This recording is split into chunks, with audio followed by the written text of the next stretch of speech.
আগামী ত্রয়োদশ জাতীয় সংসদ নির্বাচনে বিএনপির যদি কোনো শক্ত প্রতিদ্বন্দ্বী এখন দল হিসেবে গণ্য করা হয়, সেটা হচ্ছে জাতীয় নাগরিক কমিটি। আর এই জাতীয় নাগরিক কমিটি গঠন করা হয়েছে বৈষম্য বিরোধী ছাত্র আন্দোলনকারীদের মধ্য থেকে।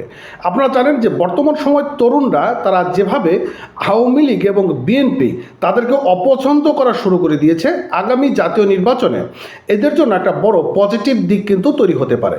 এখন বিএনপির জন্য কিন্তু একটা বড় কপালের ভাঁজ তৈরি হচ্ছে, কেননা বিএনপি শুরু থেকে বারবার বলে আসছিল দ্রুত নির্বাচন দেওয়ার জন্য, কিন্তু বিএনপি রুহুল কবির রিজভী সহ আরও বিএনপির যে সকল নেতাকর্মীরা রয়েছেন তারা কিন্তু বারবার মেসেজ দিচ্ছিলেন শুধুমাত্র নির্বাচন বিলম্ব করা হচ্ছে এই বৈষম্য বিরোধী ছাত্র আন্দোলনের যে সকল সমন্বয়করা রয়েছেন তাদেরকে আগামী নির্বাচনে অংশগ্রহণ করার জন্য একটা প্রস্তুতি তৈরি করে দিচ্ছে এই অন্তর্বর্তীকালীন সরকার।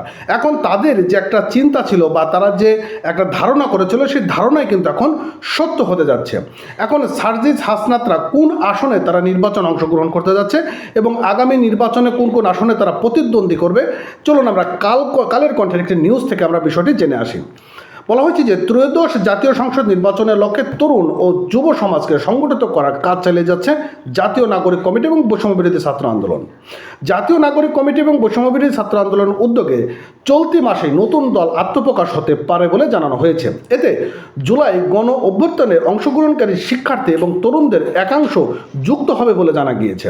এখন এখানে যারা প্রতিদ্বন্দ্বী করবে বা যারা নির্বাচনে অংশগ্রহণ করবে সেটি জুলাই গণ অভ্যুত্থানে যে সকল শিক্ষার্থীরা ছিল তারা সেই অংশগ্রহণ করবে। পাশাপাশি যে সকল যুব সমাজ রয়েছে তাদেরকে বিভিন্ন জায়গায় ক্যাম্পেইন করা হচ্ছে এবং সেই ক্যাম্পেইনে বলা হচ্ছে যে এই যে নতুন একটি দল গঠন হচ্ছে তরুণ দল, এই তরুণ দলকে আগামী দিনে বাংলাদেশেরকে নেতৃত্ব দেওয়ার জন্য তারা উদ্বুদ্ধ করছেন এবং বলছে যে আগামী দিনে তরুণরাই যেহেতু আগামী দিনে বাংলাদেশকে পরিচালনা করবে, তাহলে তরুণদের এখন থেকেই আপনারা সবাই মিলে সাপোর্ট করুন। বলা হয়েছে এই লক্ষ্যে জাতীয় কমিটির এবং বৈষম্য বিরোধী ছাত্র আন্দোলন শীর্ষ নেতারা তাদের এলাকায় যাচ্ছেন এবং স্থানীয় সামাজিক, রাজনৈতিক এবং কর্মসূচিতে অংশগ্রহণ করছেন। আর নাগরিক কমিটির একাংশ সূত্র থেকে বলা হয়েছে যে সদস্য সচিব আক্তার হোসেন তিনি রংপুর 4 এবং মুখ্য সাংগঠনিক সার্জিস আলম পঞ্চগড় 1 আসনে নির্বাচনে প্রস্তুতি নিচ্ছে।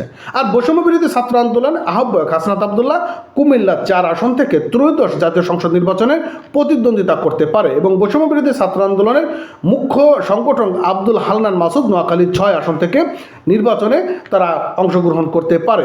এছাড়াও আরও অনেকে রয়েছেন যারা আগামী নির্বাচনে অংশগ্রহণ করবে। তাদের মধ্যে নির্বাহী কমিটির সদস্য মোহাম্মদ হাসনাত আলী চট্টগ্রামে, মোহাম্মদ আব্দুল আহাদ দিনাজপুর, আশরাফ উদ্দিন মহিদি ও মোহাম্মদ আতাউল্লাহ ব্রাহ্মণবাড়িয়ায়, অনিক রায় সুনামগঞ্জে, মনিরা শারমিন নওগাঁ, SM সাইফ মোস্তাফিজ সিরাজগঞ্জে, আতিকুর মুজাহিদ কুড়িগ্রামে, আবদুল্লাহ আল আমিন নারায়ণগঞ্জে, সরোয়ার তুষার নরসিংদী, মশিউর রহমান ঝালকাঠিতে এবং মোহাম্মদ নিজামুদ্দিন নোয়াখালীতে তারা বিভিন্ন জায়গায় নির্বাচনের জন্য প্রস্তুতি নিচ্ছে।